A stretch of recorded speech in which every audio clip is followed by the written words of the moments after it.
Meteorologist Nick Kelly has details on how your week ahead is looking. Jacob Leonard has your sports. I'm Stacey Lindsay, and this is Fox 14 News at 9, starting right now. Good. Playoffs. They're good. Do you wonder if Andy Reid did a little dance in the locker room? I bet so. I wish we had footage of that. Did you see any of his press conference? It was... I know, I haven't looked at it. I just know we just had... We'll start our night off in Indiana, where some athletes are using the setting of the Final Four to take a stand against discrimination. Their actions come in the wake of Indiana's religious freedom law. Fox's Will Carr has the story. Indianapolis is in the spotlight. And we'll be right back with Nick and his complete forecast. Switching over to international news, a survivor emerges from Thursday's college attack in Kenya.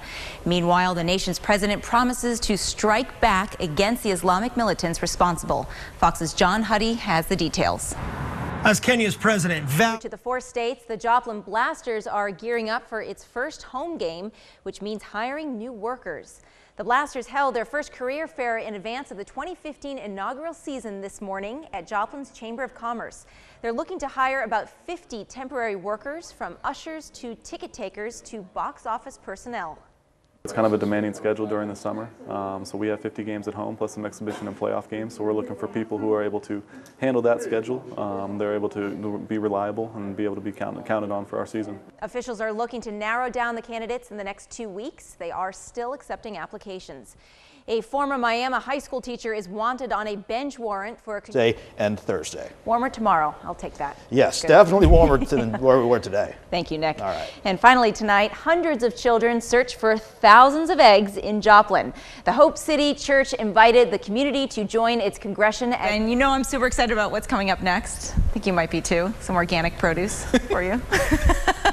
We'll wrap things up in Southeast Kansas when we return. And as I'm saying, it's the most wonderful time of the year if you love fresh produce. Be dry. Thank you, Nick. All right. And finally tonight, the 2015 Farmers Market season officially kicks off in Pittsburgh. This morning, vendors were open for business under the downtown pavilion. The offerings range from early spring produce, including onions and kale, to artisan breads and natural soaps and lotions.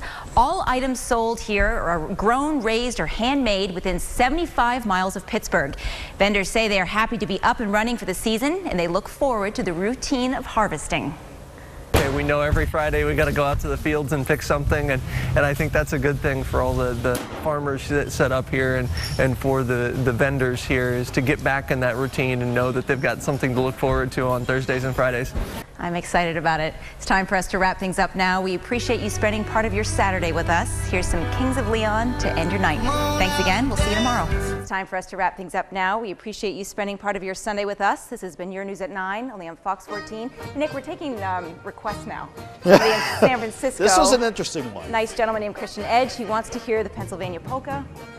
Yeah, why not? Here it is. Thanks so much. Have a great night. And Stacey Lindsay is live now at the scene. Dow, I'm at the corner of Katy and Main, where behind me, investigators are still working the scene. Cherokee County deputies have been here since shortly after 8 o'clock this morning. They are working in coordination with the Kansas Bureau of Investigation. Sheriff David Groves confirmed one deceased person was found. That is Shannon Fonda, 35, of Midland, Texas. For years, Lynette Wood was married to a man who abused her. I just kept going back through that cycle over and over.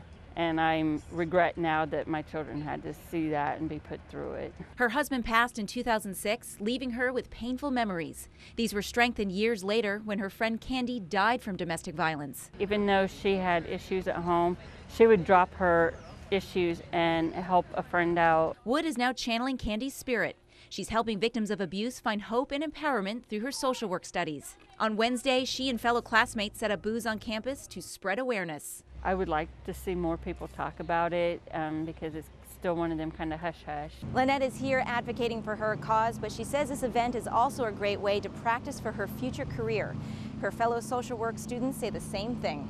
So we're going to be raising awareness about things, and so just being able to do that and get an opportunity to do this and practice it is awesome. This is really, you know, the meat and potatoes, I would say, of social work. This is where it really gets, you know, fulfilling.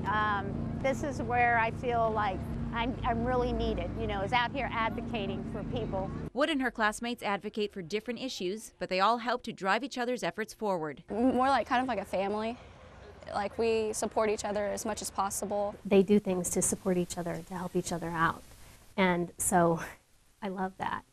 Watching them restores my faith in humanity every day. This is Wood's goal for anyone suffering from domestic abuse. I just would like women not to feel like they have to stay, that there are resources out there and people that are willing to help.